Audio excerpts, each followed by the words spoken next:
সেটাই বুঝে পাই না কেন যে শয়তানটা আমাদের বাড়িতে আসে। কথাগুলো কি পরোক্ষভাবে তুমি আমাকে বলছো? এ মা, না না, তোমাকে বলবো কেন? বেশ, আমি আর কোনোদিন এ বাড়িতে আসবো না। না এলে কিন্তু আমি তোমায় ছাড়বো না। কি দিয়ে আটকে রাখবে? কেন? প্রেম দিয়ে, ভালোবাসা দিয়ে, আমার জীবনের সবকিছু উজাড় করে দিয়ে। এই তুমি কোনোদিন আমায় ভুলে যাবে না তো? কি করে যাবো? যতই ভাবে তোমার উপর রাগ করবো, তোমার মায়াবী কণ্ঠস্বর, তোমার ভালোবাসার আকুতি তোমার প্রতি আমাকে আরো অনুরাগী করে তোলে। প্রদীপ,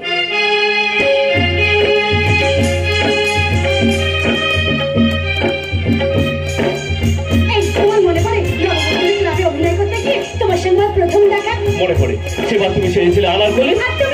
ঠিক বলেছো। প্রেমের দিকে তোমার অসাধারণ অভিনয় দেখে আমি একেবারে মুগ্ধ হয়ে গেছিলাম। বিদায় বেলা তোমাকে যখন জীবন্ত সমাধিস্থ করা হয়, সেই দৃশ্যে আমার দিকে চেয়ে তোমার অবক্ত আকুতি রেখে তোমার প্রতি আমি আরো আপ্লুত হয়ে পড়েছিলাম। সেই থেকে তো তুমি আমার প্রতি আসক্ত হলে। তুমি আমাকে পাওয়ার জন্য পাগল হয়ে উঠলে। শুরু হলে আমাদের প্রেম। প্রথমে দীঘায় বেড়াতে যাওয়ার জন্য তুমি আমাকে ফোনে রাখলে। না না তুমি। না না তুমি। না না তুমি তুমি তুমি। না না তুমি তুমি তুমি। আজকে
চট করে তেলে ভাজা করে ফেল। হ্যাঁ, পকোড়া যেন বেশ মুচমুচে হয়।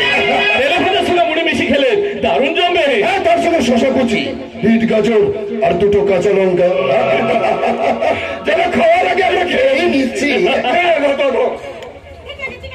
একটু অপেক্ষা করো, আমি এক্ষুনি তেলে ভাজার মুড়ি নিয়ে আসছি। ঠিক আছে?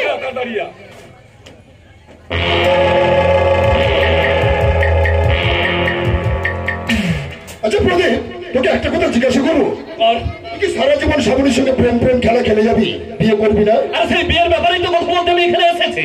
শুধু এলাই হবে না, তার আগে তোর সঙ্গে আমি কিছু কথা বলতে চাই। ওকে বন্ধু, ব্যক্ত করে দেবো মনীষা। অভিনয় করে তুই ছেড়ে দিই। না না, তা হয় না। অভিনয় সাধনা আমার ঈশ্বর আরাধনা, অভিনয় আমার শাস্ত্র। এটা তোর অঙ্গ বিশ্বাস। তুই ভুল বলছিস তাপস, তুই ভুল বলছিস। অভিনয় করে চারিদিকে ছড়িয়ে পড়েছে প্রদীপের নাম। নাম হলো মন ভরে, কিন্তু পেট ভরে না। তাই তো সৎ মা গায়ত্রী দেবী আর সৎ ভাই সুদীপকে অবজ্ঞা করে। হয়তো করে আমার সাহিত্য প্রেমীর বাবা প্রজ্ঞা আমাকে প্রতিজ্ঞাবদ্ধ করে, আমাকে অনুপ্রেরণা যোগায়।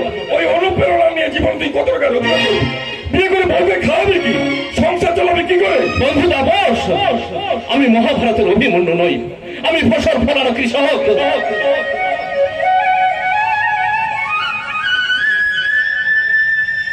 আমার নাট্য সাধনার ঊষর ভূমিতে আরাধনা কোদাল দিয়ে কুপিয়ে কুপিয়ে সবে মাত্র রোপণ করেছে আমার স্বপ্ন বীজের চারা। সেই চারা কবে বড় হবে, কবে ফল ধরবে, কবে মহির হয়ে আমাকে দেবে মোক্ষ ফল, আমি সেই আশাই আছি। তবে মোক্ষ ফলের কাছে আমি ঢেলে দিলাম অপেক্ষার উষ্ণ জল। এটা নিশ্চয়ই তোর কোনো তৈরি করা কল। তাপস, কি বলতে চাইছিস একটু কষ্ট করে বল। তাহলে কষ্ট করে শোন, আমার বোন শ্রাবণীকে আমি তোর সঙ্গে বিয়ে দেবো না। বলিস না, আমি তোর সাথে দু হাত পেতে দাঁড়িয়েছি, তুই আমাকে ভালোবাসা ভিক্ষা দেবে, আমাকে ভালোবাসা ভিক্ষা দে। আমি বলে থমকে গেলি কেন? আমি বলে থমকে গেলি কেন? এক বন্ধু আর এক বন্ধুর কাছে দু হাত পেতে ভিক্ষে চাইছি, তুই অন্তত কিছু ভিক্ষে দে। দিতে পারি, তবে একটা শর্তে। বল বন্ধু বল, কি তোর শর্ত? যদি তুই অভিনয় করা ছেড়ে দিয়ে ব্যবসা করতে পারিস, তাহলে আমার বোন শ্রাবণীকে আমি তোর হাতে তুলে দেবো। বেশ, আর কোনো কথা নয়, আমি চললাম। কোথায় যাচ্ছিস? শ্রাবণীর সঙ্গে দেখা করে যাবি না? তোরা থেকে বলে দিস, ভালোবাসার নিরাপদ আসানে তার প্রদীপ গেছে আলোর সন্ধানে। তাই তোকে সাক্ষী রেখে তাপসের সামনে আমি প্রতিজ্ঞা করে যাচ্ছি, প্রতিষ্ঠা পৃথ্বীরাজ হয়ে সাফল্যের পক্ষীরাজে চড়ে খুব শীঘ্রই আমি তোদের কাছে আসবো। সেদিন কিন্তু কারোর কাছে আমি দয়া ভিক্ষা চাইতে আসবো না। উপযুক্ত শিক্ষা দিয়ে আমি আমার প্রেমের সংযুক্তাকে হরণ করে নিয়ে যাবো। হরণ হরণ কথাগুলো তোরা স্মরণ রাখিস, স্মরণ। যাবার বেলায় কেন যে কেমনি মনে পড়ে গো,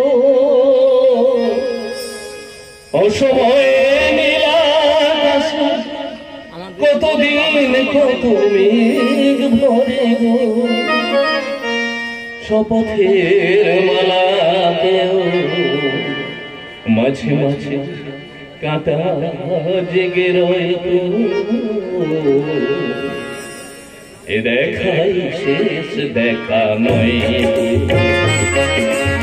আবার হবে তো দেখা, এ দেখাই শেষ দেখা নয় তো,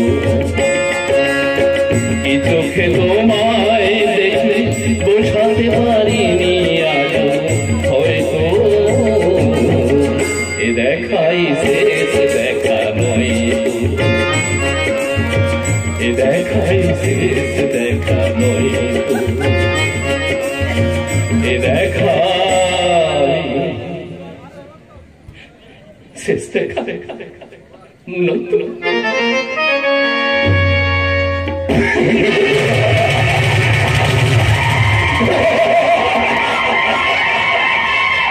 এবার বুঝলি তো বন্ধু, আমি যা যা বলেছিলাম ঠিক তাই তাই হয়েছে।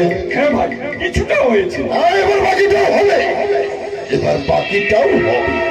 শুধু মিথ্যে অভিনয় করি প্রদীপের নামে, ওই শ্রাবণীর কাছে বলতে পারলেই তাহলে কি পেয়ে যাবে? সৌভাগ্যের শীর্ষাসন। ওই নয় তো আমি আমার চরিত্রটাকে বদল করলাম। আর একটু বদল কর, আর একটু বদল কর, দেখবি দেখবি শ্রাবণীর স্বপ্নের বলায় আমি কেমন বিষ ঢেলে দেই, বিষ। আমি এমন একটা কাজ যা দিয়ে সব পাথর কাটা যায়। শ্রাবণী আসছে, শ্রাবণী, শ্রাবণী।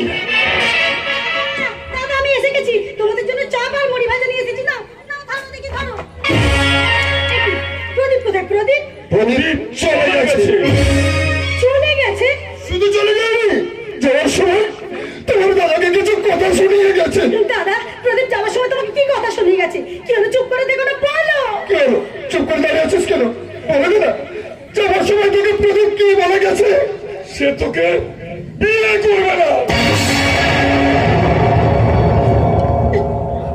কি বললে দাদা? প্রদীপ আমাকে বিয়ে করবে না? যদি করে নগদ 5 লক্ষ টাকা দিতে হবে। কি? প্রদীপ টাকা চেয়েছে? শুধু কি টাকা, আরো বলেছে তোমার নাকি চরিত্র খারাপ,